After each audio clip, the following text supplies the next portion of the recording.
Let's talk about something that nobody wants to admit but everybody has started to notice, and that's the fact that steal a Brainrot on Roblox might actually be dying, or at least slowly fading away from the insane level it once reached, because not too long ago this game was absolutely unstoppable. Like, you literally could not open Roblox without seeing it at the top of the page, millions of players online at the same time, servers full 24/7, TikToks everywhere, YouTube shorts farming it non-stop.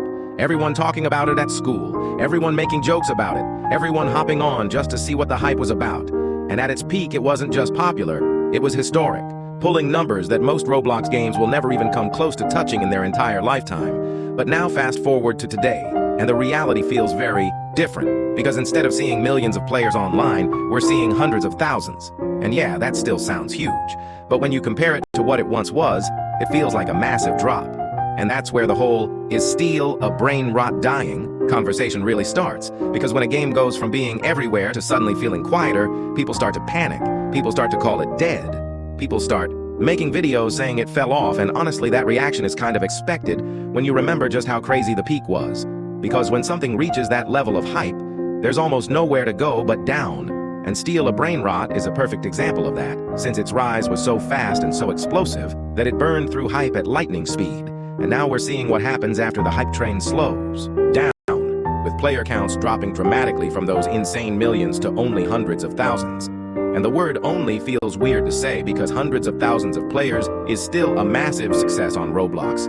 Like, let's be real for a second. Most Roblox games would do anything to even hit 10,000 concurrent players, yet here we are calling a game with hundreds of thousands of active players a failure just because it used to have way more. And that's kind of the problem with how people judge games like this, because they don't look at the full picture. They just compare the present to the peak and assume decline automatically equals death. When in reality, what we're seeing is more like a correction, a game settling into a more realistic long-term player base after the viral moment fades. And that doesn't mean the game is dead. It just means it's not the main character of Roblox anymore, and there's a big difference between those two things, because dead games have empty servers, no updates, no community, no interest, while Steal a Brainrot still has packed servers, active players, content creators making videos, updates rolling out, and people genuinely enjoying it, just not at the same extreme level as before. And honestly, that's normal, because no game can stay at its peak forever, especially a meme-driven game like this one, where so much of the appeal comes from chaos, randomness, and that "what is even happening" feeling. Because once players experience that for long enough, it stops feeling new, it stops feeling shocking, and people move on to the next big thing.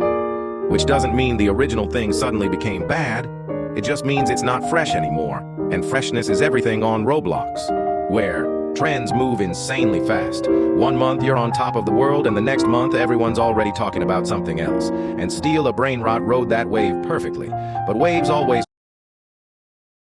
crash eventually, and now we're in the aftermath, where the player count isn't breaking records anymore but is still very strong. And that's the part people keep ignoring, because hundreds of thousands of players daily is still a huge win. It still means the game has a loyal fan base. It still means new players are joining. It still means the concept works. And honestly, it might even be healthier for the game long term, because when you have millions of players flooding in all at once, it brings problems too, like lag, chaos, repetitive content, and people only playing because it's popular instead of because they actually like it.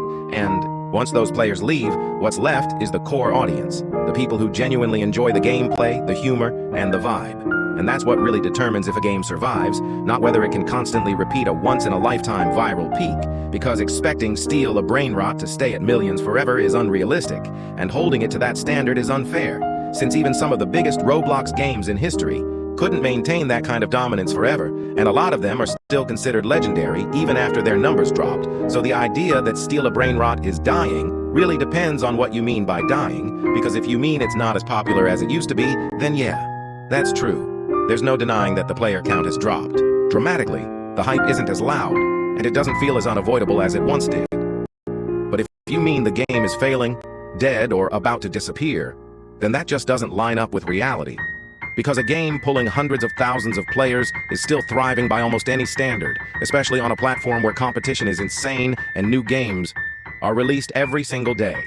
And another thing people forget is that Steal a Brainrot became popular during a very specific moment, when Brainrot humor chaos games and fast-paced nonsense content were dominating social media, and while that style is still popular, it's not at the exact same fever pitch as before, which naturally affects games built around that vibe, and that doesn't mean the developers did something wrong. It just means trends shifted slightly, and the game is adjusting along with them, and honestly, this phase might decide what Steal a Brainrot becomes long-term.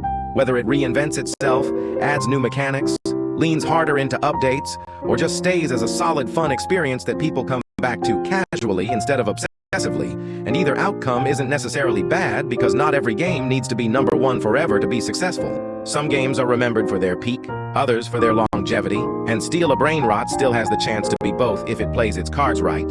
But what's important is not pretending the drop didn't happen, because it did. Going from millions to hundreds of thousands is a huge shift, and it's understandable why players feel like something changed, because it did. The energy is different, the hype cycle slowed down, and the conversation moved on. But that doesn't erase what the game achieved or what it still has going for it. And honestly, calling it dead right now feels more like people chasing drama than actually looking at facts. Because a truly dead game doesn't have full servers, active updates, or a community that still cares enough to argue about whether it's dying or not. And the fact we're even having this conversation proves the game still matters. And maybe that's the real takeaway here, that Steal a Brainrot isn't the unstoppable monster it once was, but it's also far from being a ghost town. It's in that awkward middle stage where it's no longer the biggest thing on Roblox, but still way bigger than most games will ever be. And how it handles this stage will decide its future, because some games fade out quietly while others stabilize and stick around for years, and right now Steal a Brainrot is standing at that crossroads. Not dead, not dominant, just different. And whether you see that as a downfall or just the next chapter really depends on how you look at it. At the end of the day, the story of Steal a Brainrot isn't some tragic downfall or sudden death like people online love to exaggerate. It's really just the story of a game that flew too close to the sun, hit an insane peak that most Roblox games will never experience, and then came back down to earth because going from millions of players to hundreds of thousands feels shocking on paper, but in reality it still means the game is alive, active, and successful. Just not untouchable anymore. And that's something people need to understand before throwing the word dead around like it means nothing. Because trends change, hype moves on, and attention shifts fast, especially on Roblox where the next viral game is always one update away. And Steal a Brainrot is now in that phase where it has to prove whether it can stand without pure hype carrying it. And honestly, that's not a bad thing, because if it survives this stage, if it keeps its core players, keeps improving, and keeps giving people reasons to come back, then it won't just be remembered as a game that blew up and disappeared. It'll be remembered as a game that defined an era and still managed to stick around after the noise died down. And even if it never reaches those insane numbers again, that doesn't erase what it already did, or what it still is, because hundreds of thousands of players laughing, playing, and enjoying the chaos every day is still a win. And whether people want to admit it or not, Steal a Brainrot isn't dead. It's just no longer at its peak. And sometimes that's not the end of the story. It's just the start of a different chapter.